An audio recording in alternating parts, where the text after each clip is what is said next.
7:50 p.m. Wanda Owens watched through the service window as Chef Raymond prepared the salad course. He used the red cutting board, the one marked shellfish only, but he was cutting lettuce on it with the same knife he'd used on lobster, same gloves, no washing between. Behind him, the allergen safety form hung empty on the wall. Nobody had checked it. Nobody ever checked it. For 8 years, Wanda had watched moments like this, a black cleaning lady who saw everything and said nothing because nobody ever asked. 12 minutes later, CEO Charles Anderson took his first bite. His face flushed red within seconds. His hand went to his throat. Hives spread across his neck as 4 executives sat frozen, not understanding. Wanda ran toward the dining room. Security guard Trevor blocked her path. "You people stay downstairs during service." Through the glass, Anderson was turning purple. She pulled the EpiPen from her pocket. "Move, but we're getting ahead of ourselves. Let's go back." Back to when Wanda Owens was still invisible, 6:30 p.m., same night, floor 40, cleaning supply locker room. Wanda punched her time card. Badge number 4419, the same badge she'd worn for 8 years, the same navy blue uniform, the same routine that had become muscle memory. She changed quickly in the small locker room. Number 4419 matched her badge, everything in its place. Inside that locker, hidden behind her spare uniform, was a framed certificate. Chicago Medical Institute, Clinical Laboratory Technology. Nobody had ever asked about it. Nobody ever looked past the mop in the cart. There was a photo, too, taped inside the locker door. Jasmine, 13 years old, bright smile, 3 medical alert bracelets on her left wrist. Peanuts, shellfish, tree nuts, severe, life-threatening. The kind of allergies that meant Wanda had learned every emergency protocol, every symptom progression, every mistake that could kill. And there, in the small red medical pouch at the bottom of her locker, was Jasmine's backup EpiPen, 0.3 milligrams of epinephrine in an orange-tipped auto-injector. She'd been written up for keeping it there last month, against policy, unauthorized medical supplies. But Jasmine kept the primary at school, and Wanda couldn't not have one nearby. Not after Marcus. She pulled out her notebook. Small, black. 8 years of observations written in careful handwriting. Chipped paint on floor 38. Electrical outlets sparking in the conference room. Kitchen staff leaving sanitization logs blank. Nobody had ever asked to see it. Nobody cared what a cleaning lady noticed. 6:45 p.m. She started her route. Floor 42. Executive suite, the same path she'd walked 2,920 times. Meanwhile, 4 floors down, in a corner office with floor-to-ceiling windows overlooking Chicago's skyline, Charles Anderson was reviewing documents. $1.8 billion. That's what the merger was worth. The biggest deal of his career. Close it tonight or lose it to Meridian Capital. On his desk sat a photo. Eleanor, his wife. Dead 2 years from cancer, he'd been too busy to notice until it was too late. Stage 4. 6 months. Gone. In his locked desk drawer, hidden where no one would see, was a prescription bottle. Charles Anderson. EpiPen auto-injector. Shellfish allergy. Severe. But he never told anyone. Weakness was vulnerability. Vulnerability was liability. So he kept his EpiPen close and his secret closer. Except tonight, the EpiPen would stay in that drawer. He was only going upstairs for 90 minutes. What could happen in 90 minutes? 7:50 p.m. Wanda was cleaning the hallway outside the executive dining room. Through the service window, she could see into the kitchen. Chef Raymond Clark was prepping dinner. 12 courses for 6 people. The kind of meal that cost more than Wanda made in a month. She watched as he pulled a cutting board from the rack. Red, bright red. The color-coded system was simple. Red boards were for shellfish only. Cross-contamination protocols, FDA standard. But Raymond was cutting romaine lettuce on that red board. Right there. Right where he'd been prepping lobster 30 minutes earlier. Wanda's hand went to her pocket. Her notebook. She wrote, 7:50 p.m. Chef Clark. Protocol violation. Red board mixing. She'd written entries like this before. 6 months ago, she'd noted that Monica Sterling, the new personal assistant, had been asking unusual questions about Mr. Anderson's health.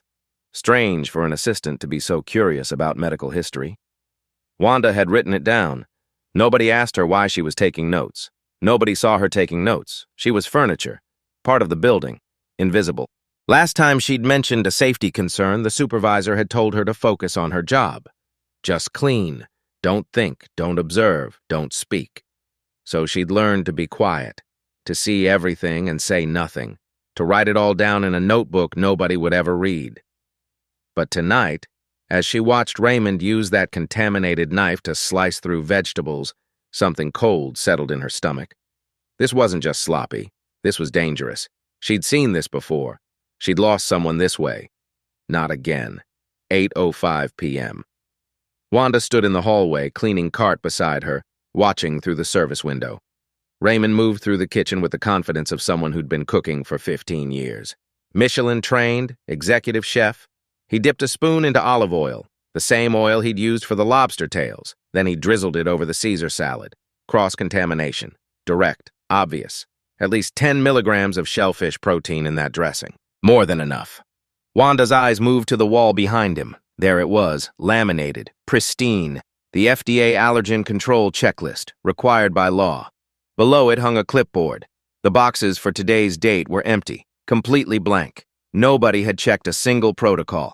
Next to that, another poster. Wash, rinse, sanitize. The 3-basin sink sat dry, bone dry. The water hadn't run in hours. On the counter, visible through the window, was the kitchen log book, equipment sanitization record. She could see the last entry from where she stood. 6 days ago, required daily, ignored completely. Raymond didn't change his gloves. He should have changed them between allergen categories. He didn't wash his hands, required between prep stations. He used the same knife he'd used on the lobster. No rinse, no sanitization, nothing. And on the side table near the dining room entrance, she could see Monica Sterling's folder. The VIP dietary requirements form peeked out from the edge. Wanda had seen that form 100 times. Previous assistants always filled it out 48 hours before executive dinners. Always. It was highlighted in yellow. Priority protocol. This one was blank. She could see the empty boxes from here. 8:10 p.m. Wanda made her decision. She approached the dining room entrance. Monica Sterling stood there, arms crossed, guardian of the threshold. "Excuse me, Miss Sterling," Wanda said quietly. "I need to—" "Not now." Monica didn't look at her. "Mr. Anderson cannot be disturbed. It's about the food safety. I noticed the kitchen—" "The chef is Michelin-trained." Monica's tone was ice. "I think he knows what he's doing." Wanda tried again. "I saw the cutting board. The protocols aren't being followed. The dietary form isn't—" "Mr. Anderson specifically requested no interruptions." Monica finally looked at her, the kind of look that reminded Wanda exactly where she stood in the hierarchy. "This is a billion-dollar deal. You understand? You can clean later." The dismissal was complete. Wanda stood there, her hand gripping the handle of her cleaning cart. She thought about 6 months ago. The electrical outlet, the one she'd reported. The facilities manager had laughed. "Are you an electrician now? Stick to mopping." 2 weeks later, that outlet caught fire. Minor damage, nobody hurt. But nobody had thanked her either. Nobody had apologized. She'd been the woman who caused drama over nothing. And now here she was again. About to cause drama, about to overstep, about to risk the job that paid for Jasmine's medical bills and kept the lights on and slowly, painfully built a college fund. Through the glass door, she watched the dining room. Charles Anderson sat at the head of the table. 3 executives, 1 lawyer, Monica's domain. The salad course was being plated in the kitchen. She could see the shimmering oil on the greens, that faint iridescence that meant protein, shellfish protein. Her husband's face flashed in her memory. Marcus, grabbing his throat, the confusion, the panic, the restaurant staff not understanding. The ambulance taking 14 minutes. Too late. Always too late. 8:12 p.m. The server carried the salad plates into the dining room. She watched Charles Anderson laugh at something an executive said. Relaxed, unaware. His fork rested beside his plate. Monica Sterling's face caught Wanda's attention, just for a moment. Monica watched that salad arrive with an expression Wanda couldn't quite read. Was it satisfaction? Anticipation? It vanished as quickly as it appeared. Trevor Hayes, the security guard, stood by the elevator, watching Wanda, making sure she stayed in her lane, stayed invisible. Wanda's hand trembled slightly. Maybe she was wrong. Maybe it was fine. Maybe she was overreacting. Maybe... Charles Anderson picked up his fork. The fork moved toward his mouth.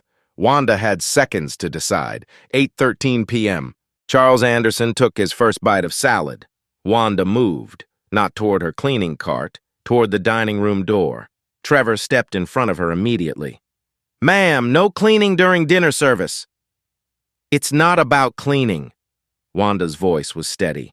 "There's a problem with the food. The chef's been here 15 years. Food's fine." "Please, I need to speak with Mr. Anderson. It's urgent." Trevor's hand moved to her shoulder, firm, final. "You need to step back, ma'am." Monica appeared at his side. "Is there a problem?" "The food." Wanda looked directly at Monica. "There's cross-contamination, shellfish proteins on the... Our chef follows strict protocols." Monica cut her off cleanly. "I saw the cutting board."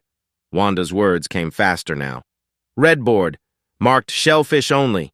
He used it for vegetables. The knife wasn't washed between the lobster prep and the salad. The olive oil was contaminated. I saw the gloves. He didn't change them. The sanitization log hasn't been signed in 6 days. The allergen checklist is blank. Nobody checked the protocols." Monica's face remained impassive. "Are you seriously interrupting a business dinner over a cutting board? Does Mr. Anderson have a shellfish allergy?" The question hung in the air. Monica's micro-expression shifted. Surprise. Just a flash. "That's confidential medical information. How would you... Because if he does, the cross-contamination level I witnessed is enough to trigger anaphylaxis in 2 to 8 minutes. Wanda's voice was different now, clinical, precise. "Shellfish protein transfer at 5 to 10 milligrams. That's the threshold for severe reaction. I saw at least that much." Trevor stared at her. "You a doctor now?" "I was a clinical lab technician. Immunology department at Children's Memorial, 6 years. I specialized in allergen testing, cross-reactivity studies. I can read an allergen response profile better than most physicians." Monica hesitated. "Just a second. That doesn't..." The knife had pink residue on the handle. Wanda's words were bullets now. Facts. Evidence. "Lobster fat. The olive oil had an iridescent shimmer. Protein contamination. The cutting board had red specks in the grain. Shell fragments. And the VIP dietary requirements form is blank. Nobody asked about allergies. Nobody verified. Nobody followed protocol." She pulled out her notebook, flipped it open. July 12th. Kitchen inspection certificate expired. November 20th. Allergen checklist unchecked. January 15th. Dietary form blank. I've been documenting this for months. 8:16 p.m. Through the glass, Charles Anderson touched his throat briefly, cleared it, took a sip of water. Monica glanced back. "He's just clearing his throat. That's how it starts." Wanda's voice cracked slightly. "First the throat, tightness, then the hives, then the breathing. Symptoms manifest 2 to 8 minutes post-ingestion. If he's severely allergic, his airway will close in 6 to 12 minutes without epinephrine. He has maybe 10 minutes left." "This is insane!" Monica's voice rose. "Mr. Anderson is fine. Look at him right now. Look." They looked. Charles touched his throat again, rubbed his neck. His face was slightly flushed. Not much. Easy to miss. "Facial flushing," Wanda said quietly. "Stage 1. "He's just warm," Trevor said, but his voice was less certain. Charles took another sip of water, swallowed with visible difficulty. "Dysphagia, difficulty swallowing, stage 2. 8:17 p.m. Charles coughed, once, then twice. The executives glanced at him but continued talking. Nothing alarming, just a cough. "Please." Wanda's voice broke. "I watched my husband die this way. December 2018, anniversary dinner, cross-contamination, shrimp on the same grill as his fish. Symptoms started in 4 minutes. His throat closed in 9. The ambulance took 14 minutes. The hallway went silent. I didn't know enough then to save him, but I learned everything after. Everything about anaphylaxis, everything about allergen protocols, everything about emergency response, because my daughter has 6 severe allergies, and I will never be that helpless again." Monica's hand shook slightly on the door handle. "Even if what you're saying is true, he's fine. Look at him." Charles coughed harder. The sound was different now, wet, strained. An executive called out, "Charles, you okay?" Charles nodded, but his hand stayed on his throat. 8:18 p.m. Wanda could hear it now, even through the glass. The wheezing, the stridor, that high-pitched sound of airways narrowing. Stage 3 progressing to stage 4. "Call his doctor," Wanda said urgently. "Ask about the shellfish allergy. Please, just make one call." "I don't have..." "His desk, floor 38, locked drawer. There's a prescription bottle, EpiPen. I've seen it when I clean." "I didn't touch it," I just dust. But I saw the label. Monica went pale. You went through his private? I dust furniture, Miss Sterling. I see things. That's my job.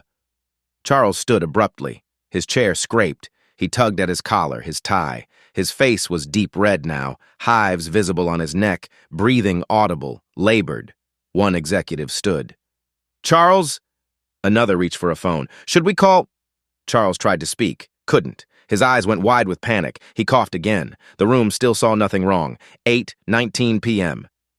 The dining room door finally opened. Monica's hands fumbled with the handle.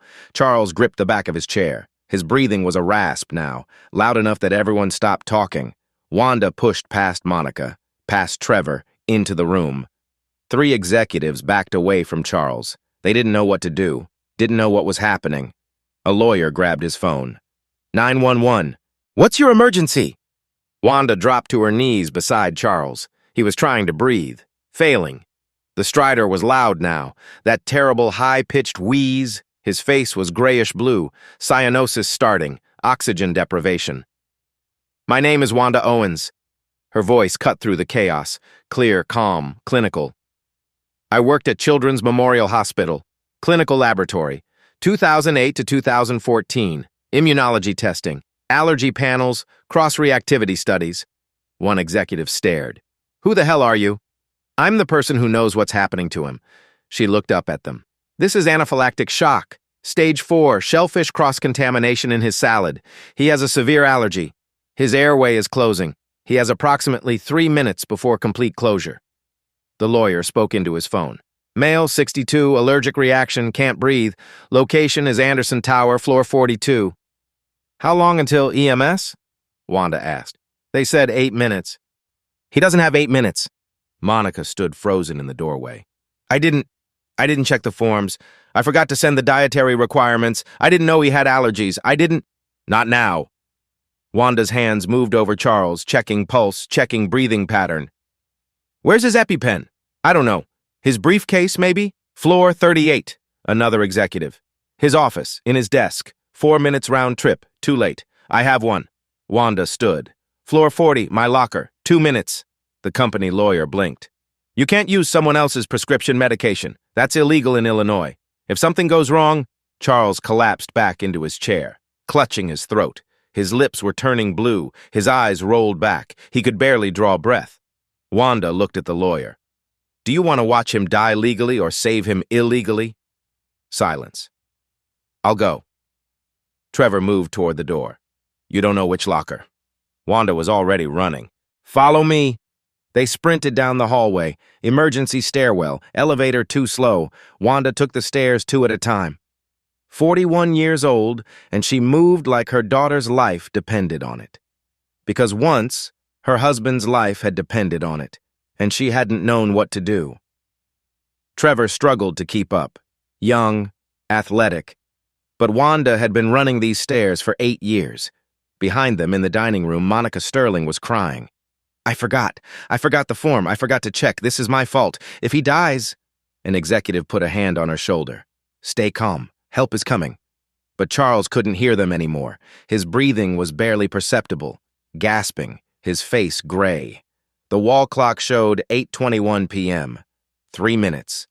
The EpiPen was 2 floors down, 8:22 p.m. Wanda burst into the locker room. Combination lock.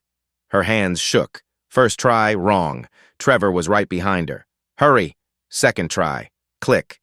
The locker opened. Inside, her spare uniform on a hook, her lunch bag, the framed certificate hidden behind everything, the photo of Jasmine, and the small red medical pouch. She grabbed it, unzipped it, the EpiPen.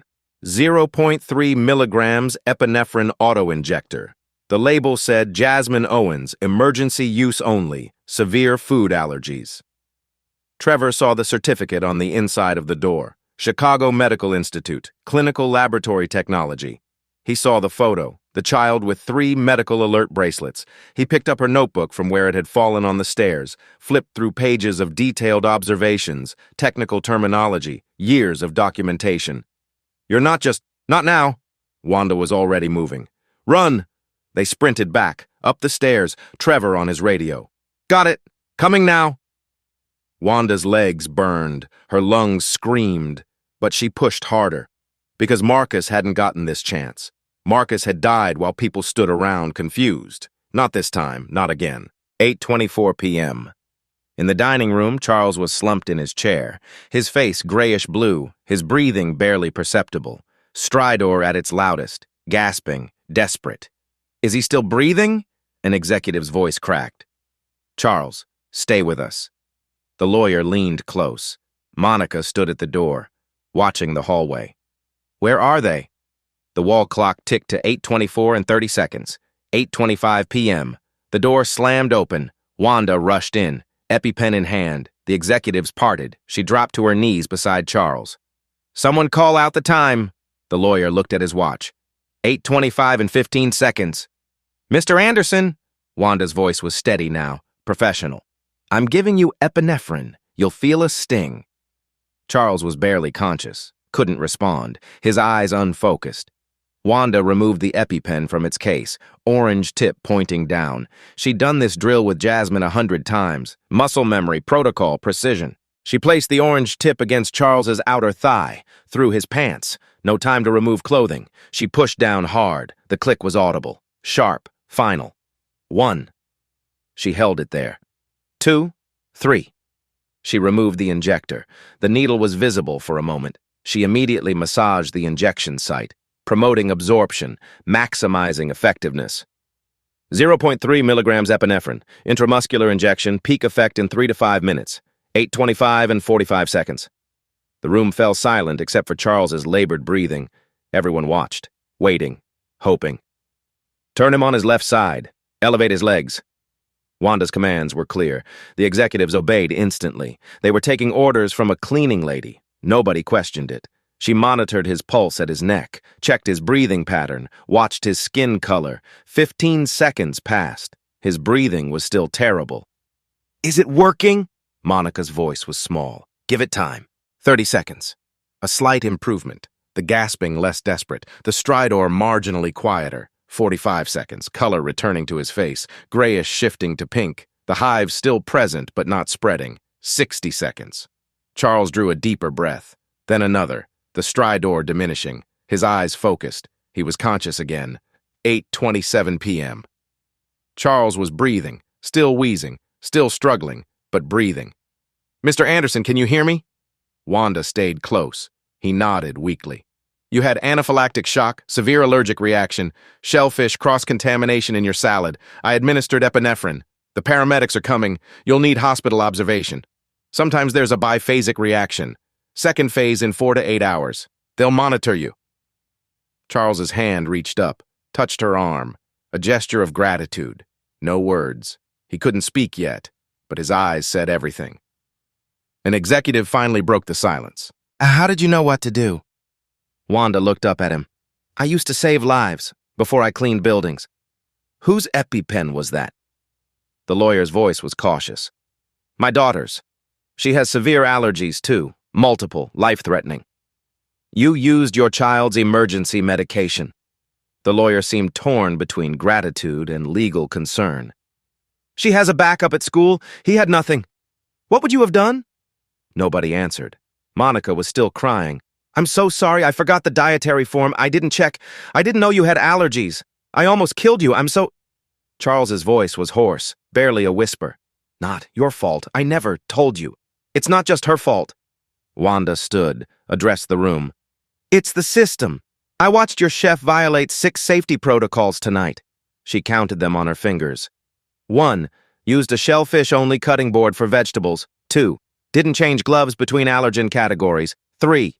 Didn't wash the knife between shellfish and salad prep. 4. Cross-contaminated olive oil with seafood oil. 5. Didn't fill out the allergen control checklist. It hasn't been filled out in weeks. 6. The sanitization log hasn't been signed in 6 days. She let that sink in. The protocols exist. They're on your wall, in your kitchen, but nobody follows them. Nobody enforces them. Nobody cares. She looked at Monica, then at Trevor, then back at the executives. "I tried to tell Miss Sterling. She dismissed me. I tried to tell security. He dismissed me because I'm just the cleaning lady." Richard, the CFO, looked stricken. "My God, we had no idea." I've been noticing things for 8 years. Nobody asks me what I see.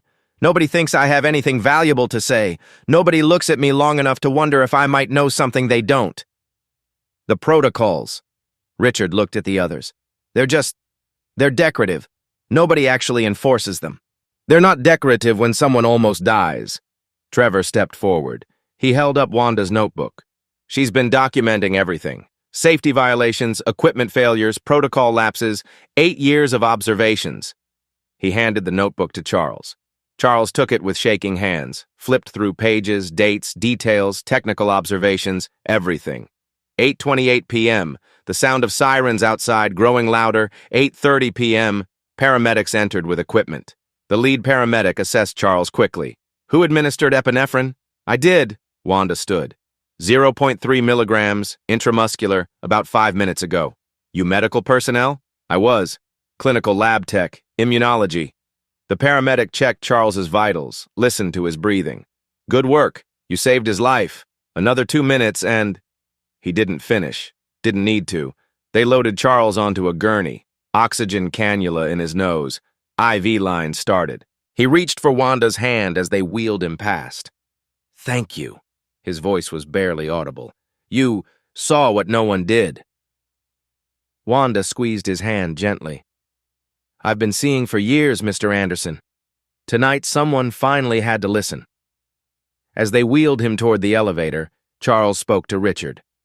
I want her information. We'll talk. Soon. Richard nodded, looked at Wanda. We owe you everything. Trevor stood beside her as the paramedics disappeared down the hallway. Why did you do it? Risk everything? Wanda looked at him. Because once I didn't know enough, and someone I loved died. I won't let that happen again, not to anyone. The cleaning lady had saved the CEO. Now what? The next morning, 9 a.m., floor 12, Human Resources Conference Room. Wanda sat alone, still in her cleaning uniform. She'd slept 2 hours, come to work at 6:30 like always. Because what else was she supposed to do? Patricia Hughes, the HR director, entered with the company lawyer. Miss Owens. Patricia's voice was professional, distant. First, I need to inform you that you're on administrative leave pending investigation. Wanda blinked. Investigation of what? The lawyer set down his briefcase. You administered prescription medication not prescribed to you or to the recipient. That's illegal in the state of Illinois. You violated company policy by keeping unauthorized medical supplies in your locker. You've been written up for this before. I saved his life. You also created significant legal liability for the company. The lawyer's tone was matter-of-fact. The EpiPen was prescribed to your daughter. Using it on Mr. Anderson constitutes unlicensed medical practice. If he'd had an adverse reaction, if something had gone wrong, the company could face a multi-million-dollar lawsuit. You could face criminal charges. Wanda stared at them. Criminal charges for saving someone's life. We're trying to protect you and the company. Patricia folded her hands on the table. The situation is complex. We need time to... You're suspending me for being a hero? 10:30 a.m., floor 42, the kitchen. A health inspector from the Chicago Department of Public Health stood with a clipboard. Chef Raymond Clark watched, arms crossed, as the inspector documented violations. Sanitization log. Last entry 9 days ago, not 6. Required daily. Multiple cross-contamination violations visible. Color-coded cutting board system not followed. Allergen control checklist blank for the past 3 weeks. Glove supply inadequate. Knife sanitization procedures ignored. This kitchen should be closed immediately. The inspector made notes. Richard stood nearby. This is a private executive kitchen, not a public... Doesn't matter. Someone nearly died. This is a public health emergency. The inspector turned to Raymond. How long have you been working here? 15 years. Never had a problem. You had a problem last night. How was I supposed to know he had allergies? Nobody tells me anything. Did you check the VIP dietary requirements form? There wasn't one. Did you ask? Silence. Did you follow the allergen protocol checklist? I know what I'm doing. I don't need a checklist. Clearly you do. 11 a.m., Northwestern Memorial Hospital, Charles's room. He was awake, oxygen cannula in his nose, monitors beeping steadily. Monica Sterling entered. She looked like she hadn't slept. Her eyes were red. Mr. Anderson, I need to tell you something. He waited. I knew about your shellfish allergy. Charles's expression didn't change. How? I found the EpiPen in your desk. 2 months ago, when I was looking for a file, I saw the prescription label. Why didn't you tell me you knew? I thought, if you wanted me to know, you'd tell me. Monica's voice cracked. So I didn't say anything. The dietary form, you forgot to send it. I forgot, I swear I just forgot. The merger documents, the lawyers, the complexity of it all. It just slipped my mind. She started crying. Then she pulled out her phone. But that's not all. Her hands were shaking. Someone sent me this morning. She showed him the screen. A text message thread. Unknown number. Did it work? Monica timestamped 8:35 p.m. last night. No, someone saved him. Unknown. Who? Monica. The cleaning lady, she had an EpiPen. Unknown. We needed this deal to fail. You had one job. Monica. I'm done. This wasn't supposed to happen. Charles stared at the messages. His face went pale. Who is this? I don't know. I swear I don't know. How long have you been communicating with them? 3 months, since I started here. 12 p.m., Wanda's apartment, Southside Chicago. Jasmine was home from school. The TV was on. Breaking news. Anderson Financial CEO survives apparent assassination attempt during merger negotiations. A reporter stood outside Anderson Tower. Sources say a member of the cleaning staff noticed signs of deliberate poisoning and intervened. The alleged perpetrator, personal assistant Monica Sterling, has been taken into custody. Jasmine turned to her mother. Mom, that's you. They're talking about you. Wanda watched the screen, numb. Her phone rang. Trevor. Miss Owens, you need to come back to the tower. Mr. Anderson wants to see you. I'm on suspension. Not anymore. She'd saved his life. Now she'd have to save her own reputation. 2 p.m., floor 38, Charles Anderson's office. He'd checked himself out of the hospital against medical advice, signed the forms, walked out, because this couldn't wait.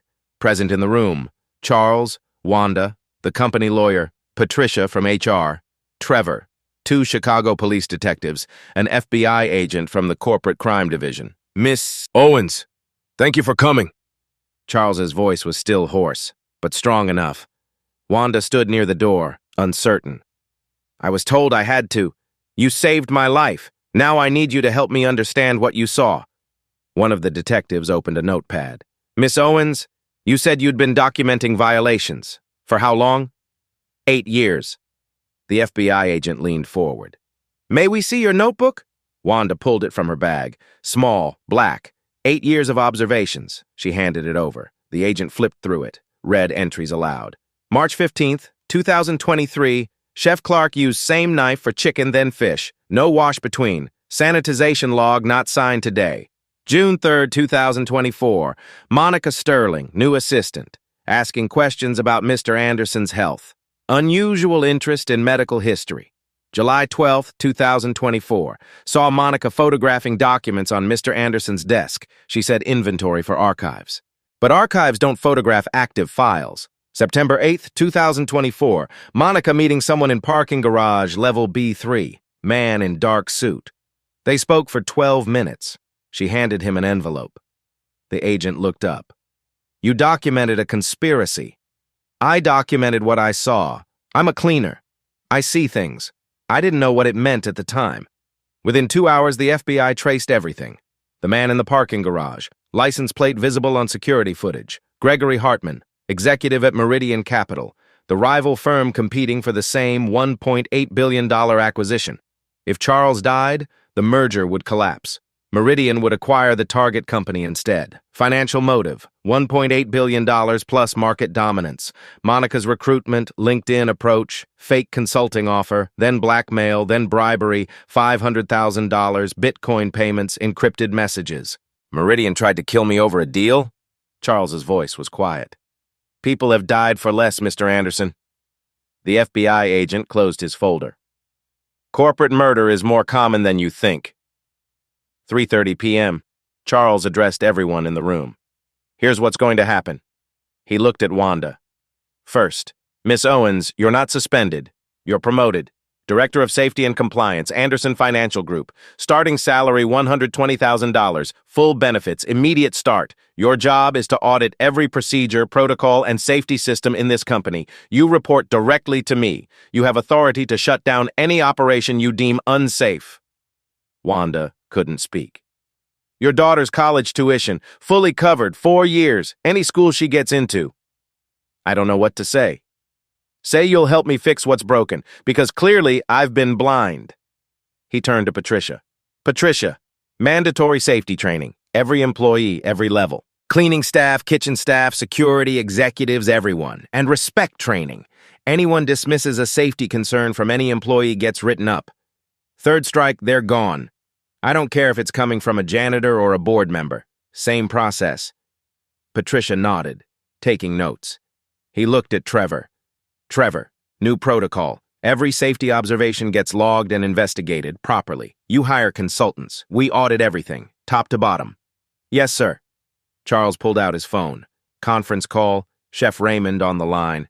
Raymond, you're done. 15 years doesn't excuse negligence. The kitchen is shut down until we hire new staff and implement real protocols. You're lucky you're not facing criminal charges. He ended the call, looked around the room.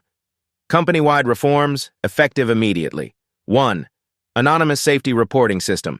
Any employee can report violations without retaliation. 2. Monthly protocol audits by independent third parties. 3.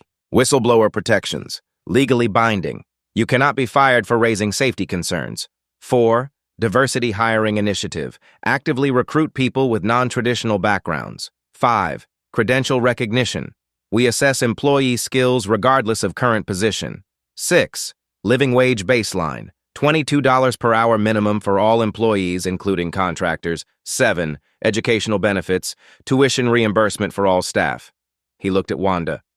You've been here 8 years. You have a medical technology degree we never knew.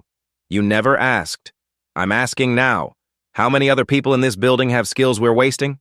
In my crew alone, 2 former teachers, 1 engineer, 1 nurse. Find them. I want to talk to them, all of them. 4 p.m., Anderson Tower lobby, press conference. Charles stood at a podium, Wanda beside him, local news, financial press, cameras everywhere. Yesterday, someone tried to kill me. They nearly succeeded. The person who saved my life was Wanda Owens, a member of our cleaning staff. She's a former clinical lab technician with expertise in immunology. For 8 years, she's been documenting safety violations in this building. For 8 years, we ignored her. She saw what no one else did. Not because she's smarter, but because we didn't value her observations. This company failed her. This company failed me. And I'm here because she refused to fail me. He paused. Today, I'm announcing the Wanda Owens Safety Initiative. Every Anderson Financial property will implement mandatory safety protocols.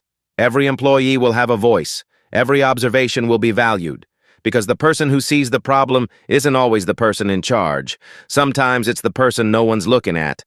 A reporter called out. Miss Owens, what do you want people to know? Wanda stepped to the microphone. Nervous, uncomfortable with attention. I just did what anyone should do. But others didn't do it. Why? Because people like me are supposed to be invisible. We clean your floors, we empty your trash, we restock your supplies. And you walk past us like we're furniture. But we see everything, we hear everything, and sometimes we know things that could save your life. All you have to do is listen. What would you say to other workers in similar positions? Speak up, even if your voice shakes, especially if your voice shakes, because you might be the only one who sees the danger, and staying silent, staying in your place, that might cost someone their life. 5 p.m., hallway outside the press room, Charles and Wanda alone. I need to ask you something. Charles's voice was quiet. Okay. Why didn't you just let me die? What? I've walked past you for 8 years, never learned your name, never asked about your life. You had every reason to let me face the consequences of my own blindness, because that's not who I am. Who are you, Wanda Owens? I'm someone who lost her husband because nobody knew what to do. I'm someone who learned everything so I'd never feel that helpless again. And I'm someone who believes every life matters, even the life of someone who didn't see me. Charles's eyes were wet. My wife, Eleanor. She died 2 years ago. I know. I cleaned your office the day you came back. You'd been crying. You noticed. I notice everything, Mr. Anderson. That's my job. Not anymore. Now your job is to make sure we all notice. The FBI agent approached. Mr. Anderson, Miss Owens, we've made arrests. Monica Sterling, Gregory Hartman from Meridian Capital, 3 others. Your notebook, Miss Owens. It's evidence in a federal case. Corporate espionage, attempted murder, conspiracy. You didn't just save his life. You brought down a criminal organization. Wanda looked at the notebook in the agent's gloved hands. I just wrote down what I saw. That's exactly what solved the case. 8 years of being invisible. One night of being seen 3 months later, May 2025. Wanda's new office, floor 38. Corner suite with floor-to-ceiling windows. Her desk held audit reports, safety manuals, compliance regulations. On the wall, her framed medical technology certificate, no longer hidden. Beside it, a photo of Jasmine with her college acceptance letter. Northwestern University, full scholarship, pre-med, immunology track. The door nameplate read, Wanda Owens, Director of Safety and Compliance. 8 a.m., morning coffee with Charles, a standing weekly meeting now. How's the initiative going? He sipped his coffee slowly, still cautious about what he ate and drank. Read the report. I read it. I'm asking how you're doing. I'm adjusting. Some executives still look at me like I don't belong. Do you belong? Yes, I earned this. Damn right you did. 10 a.m., conference room, executive board meeting. Wanda presenting the 3-month audit results. Violations discovered, 147 across 8 properties, corrected. 145. That's 98.6% compliance. Staff reports received through the anonymous system. 89 safety concerns. All investigated. 100% response rate. Average resolution time, 48 hours. Prevented incidents. At least 3 potential hospitalizations documented. Cost savings, $2.3 million. Insurance premiums reduced due to safety improvements. Employee satisfaction survey shows an increase of 34%. Skills audit. 23 employees with unused credentials now repositioned to appropriate roles. Richard, the CFO, shook his head in amazement. Wanda, this is remarkable. 3 months and you've transformed our culture. I just made visible what was always there, the problems and the people who see them. Specific changes implemented everywhere. Color-coded safety systems throughout all buildings. Daily checklist completion, now digital and trackable. Emergency equipment upgraded. EpiPens in every kitchen, every office, every public space. Training certifications required and monitored. Cultural changes, too. Monthly safety voices meetings where any employee could speak directly to leadership. Quarterly awards for employees who identified hazards. Zero tolerance policy for dismissing safety concerns. Respect training mandatory for all management. The human impact showed in faces. Lucia, the former teacher, now ran the training department. 40% salary increase. David, the former engineer, now managed facilities. 60% more than he'd made cleaning. Kenya, the former nurse, coordinated health services, all of them crediting Wanda for advocating for credential recognition. Noon, executive dining room, lunch with Jasmine. The room had been completely renovated. New chef, strict protocols, every meal documented, every ingredient tracked. Mom, I can't believe this is where you work now. Jasmine, now 14, finishing 8th grade. Sometimes I can't either. Do you miss cleaning? I miss the quiet. But I don't miss being invisible. You were never invisible to me. I know, baby, but I was invisible to myself. Jasmine updated her on school, straight A's, honor roll, accepted to the Magnet High School STEM program. She wanted to study immunology. Like her mom, she still carried 2 EpiPens now. Wanda had made sure she got a replacement immediately. Your EpiPen saved a man's life, Wanda said softly. No, Mom, you did. The EpiPen was just the tool. 2 p.m., meeting with Charles, his office, informal. I want to tell you something about Eleanor. He looked out the window. Your wife? She died because I was too busy. I missed the signs. She had symptoms for months, fatigue, pain, weight loss. I told her she was stressed. I told her to rest. By the time we went to the doctor, stage 4 cancer. 6 months later, gone. I'm sorry. I didn't see her. I was so focused on deals, on growth, on winning, and I lost the only thing that mattered. Is that why you kept your allergy secret? Partly. After she died, I didn't care if I lived or died, but then you saved me, and I realized I'd been given a second chance. Not just to live, but to see. Really see. What do you see now? People. Not positions. Not titles. People. He leaned forward. I want to expand the Wanda Owens initiative nationally, partner with other companies, share our protocols, make this standard. You become chief safety officer at the national level, travel, train, implement in companies across the country. That's huge. You change this company in 3 months. Imagine what you could do in 3 years. I need to think about it. Jasmine, bring her. Homeschooling stipend, boarding school, remote learning, whatever works. This is bigger than Anderson Financial. This is about changing how we value people. 6 p.m., Wanda leaving work. She passed by floor 40, her old locker room. The current night shift cleaners were starting their rounds. Rosa, one of them, saw Wanda, waved. Wanda walked over. Miss Owens, we heard about you. You're famous now. You're inspiration. You can call me Wanda. You show us we matter, that we can speak up. Rosa pulled out a small notebook. I start writing things down like you. Wanda's eyes filled with tears. Good, keep writing, someone will listen. They listen now, because of you. Evening, Wanda's apartment, Jasmine doing homework at the kitchen table, Wanda cooking dinner, simple, chicken and vegetables. The medical alert bracelet on Jasmine's wrist caught the light. The EpiPen sat in its designated spot on the counter. Always visible, always accessible. Mom, did you ever imagine this? Which part? All of it. The office, the salary, the respect. No, I imagine getting through each day, paying bills, keeping you safe. What do you imagine now? I imagine a world where people like me don't have to be invisible, where we're seen from the start, where what we know matters as much as what we're called. You're building that world. I'm trying. Her phone rang. Charles. Wanda, turn on Channel 7. She did. News segment. The Wanda Owens Safety Initiative is being adopted by 5 Fortune 500 companies this month. What started as one woman noticing what others didn't has become a national movement. Cleaning staff, service workers, and other invisible employees are now being trained to report safety hazards. Companies are creating safety auditor positions specifically for workers with non-traditional backgrounds. Jasmine stared at the screen. Mom, that's you. That's your work. Wanda was crying. I just wanted to save one life. Charles's voice on the phone. You're saving thousands. She'd been invisible for 8 years. Now she was changing the world. Wanda Owens spent 8 years being invisible. She cleaned floors while people walked past her. She emptied trash while executives made billion-dollar decisions. She restocked supplies while chefs prepared meals for the powerful. But she was never truly invisible. She saw everything.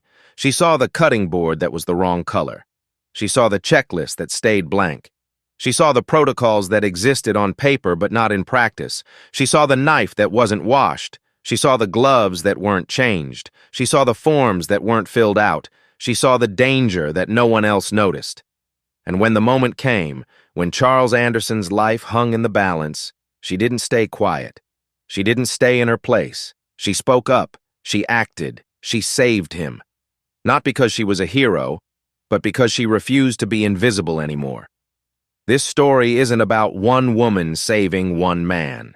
It's about the thousands of people around you right now who see things you don't.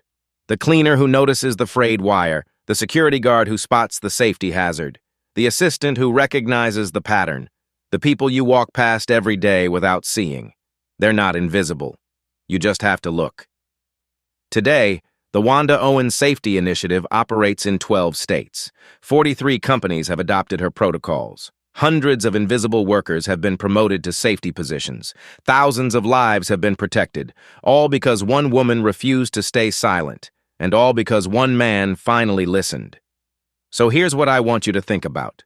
Who in your life is invisible? Who sees things you don't? Who has knowledge you're not asking about? Maybe it's the person who cleans your office. Maybe it's the security guard at your building. Maybe it's the assistant you've stopped noticing. Ask them. Listen to them. See them. Because one day they might save your life. Just like Wanda saved Charles. If this story reminded you to see the people around you, if it made you think about who you've been overlooking, if it gave you hope that one voice can change everything, then maybe hit subscribe. Because there are more stories like this. Stories of people who see what others don't. Stories of ordinary people doing extraordinary things. Stories that remind us everyone matters. You don't have to, of course. But if you want more of this, more stories that show the power of paying attention, the value of every person, the courage it takes to speak up, then subscribe, leave a like. Share this with someone who needs to hear it, because maybe they're Wanda, maybe they're invisible too. Maybe they need permission to speak up, and maybe this story is that permission.